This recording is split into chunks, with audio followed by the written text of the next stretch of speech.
할렐루야. 오늘도 하루가 시작되었습니다. 벌써 1월 1일이 지나간 지 6일 지났는데요. 시간 참 빠릅니다. 빠른 시간 속에서 하나님의 은혜를 놓치지 않고 주님과 동행할 수 있는 여러분과 제가 되면 좋을 것 같습니다. 슬기로운 아침 시간 열왕기상 5장 말씀 보겠습니다. 비슷한 뉘앙스의 단어가 있습니다. 그런데 그 차이가 확실한 단어가 있어요. 바로 지혜와 지식이라는 말입니다. 지식이라는 말은 주로 나와 관계된 이야기를 하고 있는 것인데요. 내가 배우고 내가 익힌 것을 나에게 쌓아 놓을 때 그것이 지식이라고 이해하시면 조금 더 쉬우실 것이에요.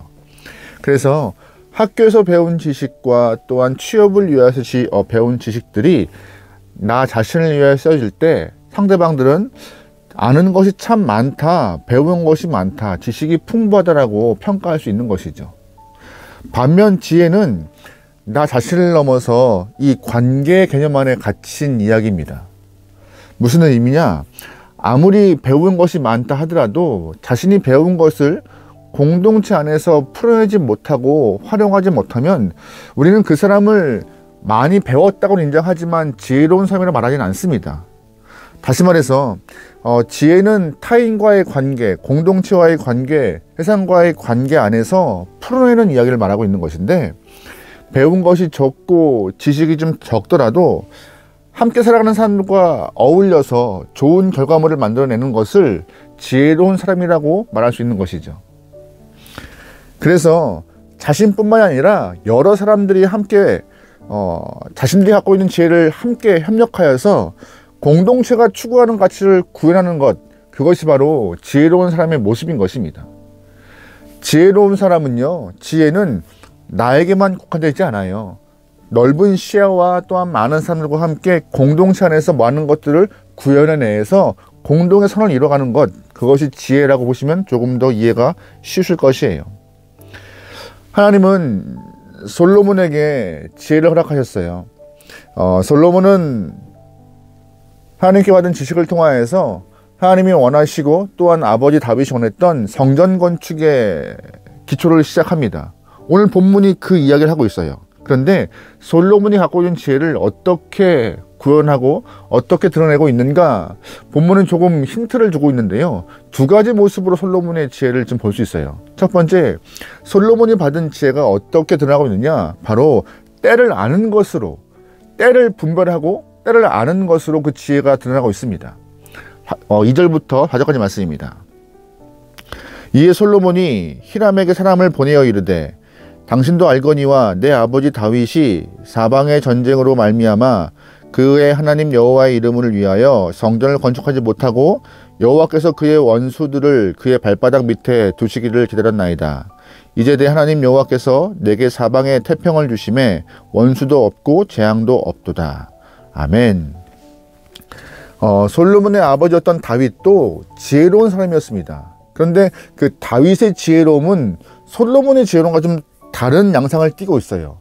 다윗의 지혜로움은 쉽게 말해서 기다림의 지혜라고 보시면 돼요. 다윗은 정말 성전 건축을 소망했고 성전 건축하고 싶어 했던 사람이지만 하나님이 허락하지 않아서 자신이 성전을 건축하지 않고 하나님 앞에 나와 기다리고 참고 기도하면서 성전 건축할 때를 아들로 넘겨버립니다. 자신의 때가 아님에 그 모든 상황을 아들에게 넘겨버리는, 내 때에 그 일을 못 하더라도 다음 때 이루기 위해서 준비할 수 있는 기다림의 지혜를 갖고 있는 것이 다윗의 모습이었죠. 그래서 지혜로움은요, 때로는 상황을 분별하여서 기다림으로 드러날 수도 있어요.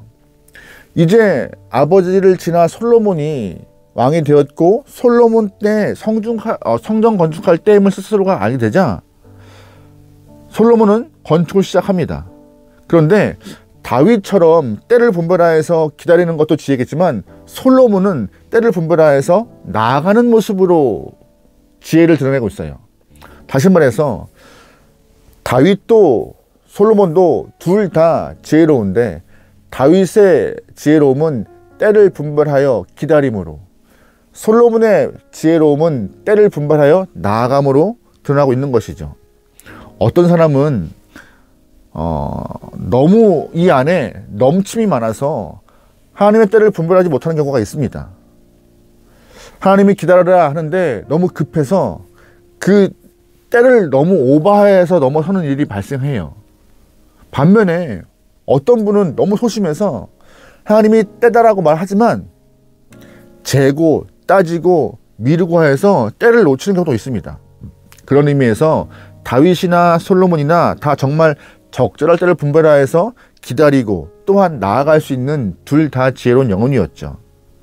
그렇다면 여기서 하나의 문제가 발생해요.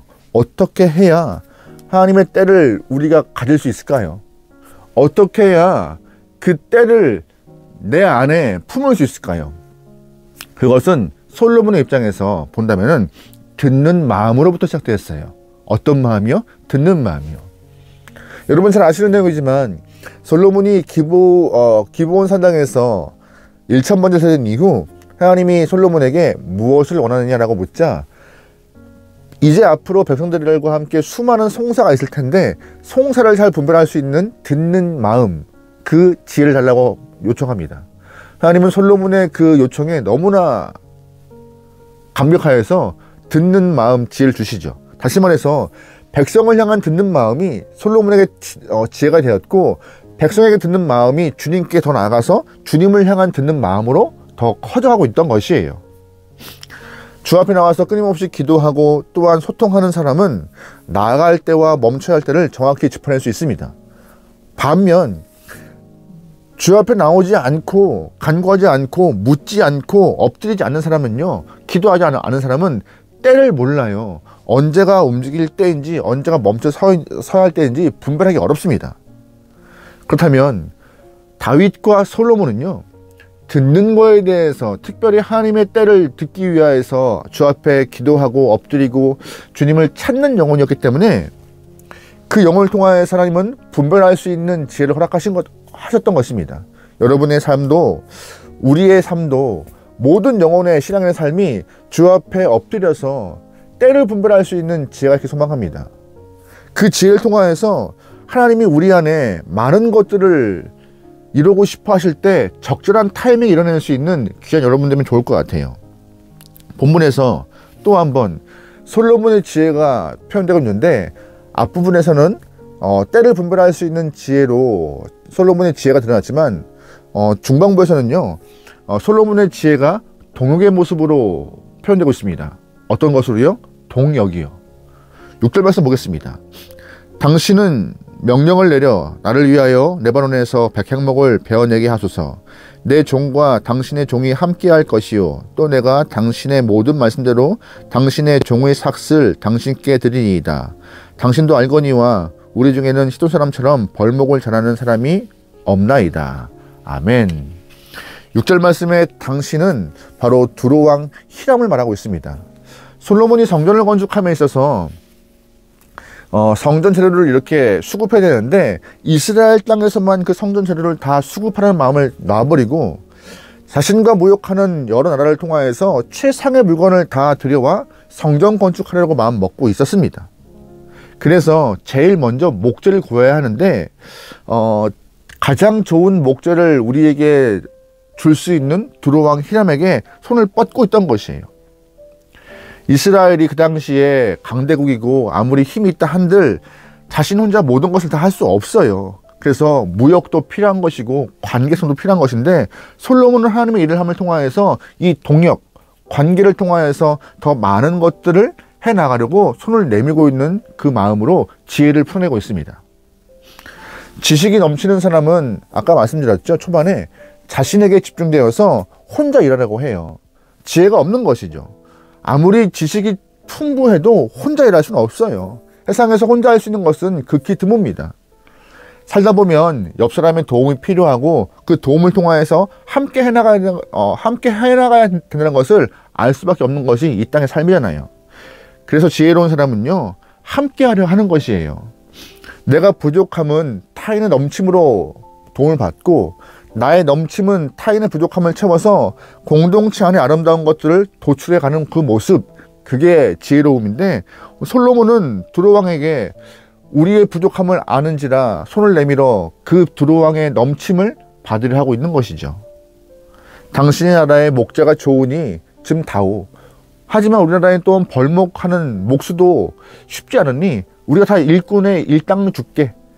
그러니 우리를 좀 도와다오라고 손을 내밀고 있는 것입니다. 동역의 지혜가 없다면요, 우리의 한계에 갇히고 말아요. 왜 안 될까? 나는 이거밖에 안 되는가? 하지만 하나님은 동역을 통하여서 더 많은 일을 감당하고 동역을 통하여서 다양한 모습들을 더 표현하기 원하고 계신 것입니다. 그래서 하나님이 참 지혜로운 분이세요. 이런 의미에서 하나님의 지혜로움은 우리를 향한, 우리와 함께 동역하시고 우리와 함께 하시는 일이 더 많잖아요. 누구는 되고 누구는 안 되고 이러지 않으세요. 하나님은 누구와도 동역하시면서 하나님 나라를 확장하기 위해서 애쓰십니다. 예수님도 그런 의미에서 참 지혜로운 분이세요. 어부며 세리며 할 것 없이 마다하지 않고 함께 다 불러들여 하나님의 나라를 위하여서 열심히 동역했던 분이 예수님이십니다. 오늘 본문의 솔로몬도 이스라엘 땅에만 국한되지 않고 그 지혜가 이방인의 넘침을 보면서 그들에게 손을 뻗어 하나님의 아름다운 성전을 위하여서 열심히 일하는 모습으로 드러나고 있습니다. 지혜로움은요, 나에게만 갇혀있지 않고 손을 뻗어 많은 영혼과 함께 동역함으로 드러나는 것인데, 솔로몬이 본문에 그렇게 자신의 지혜를 드러내고 있는 것이죠. 우리가 동역하지 못할 사람은 아무도 없어요. 주변에 있는 사람, 그 여러 사람들을 바라보면서 하나님의 영광을 위하여 함께 일하고 또한 그들과 함께 손 잡아서 아름다운 결말을 좀 내면 좋겠습니다. 넉넉한 마음으로 함께 일할 수 있는 여러분과 제가 되면 좋을 것 같아요. 지혜는 때를 분별하고 지혜는 함께 일하는 자세인 것입니다. 솔로몬의 모습을 통하여서 우리가 살면서 필요한 자세가 무엇인가 잘 배우면 좋을 것 같아요. 때를 아는 지혜, 동역의 지혜, 이 두 가지를 갖고 이 땅에서 하나님의 마음을 기쁘게 할 수 있고 사회의 구성원으로서 아름다운 모습을 감당할 수 있는 저와 여러분들은 좋겠습니다. 오늘도 승리합시다. 기도하시겠습니다. 하나님, 지식 많은 자가 아니라 지혜로운 자가 되게 허락하소서.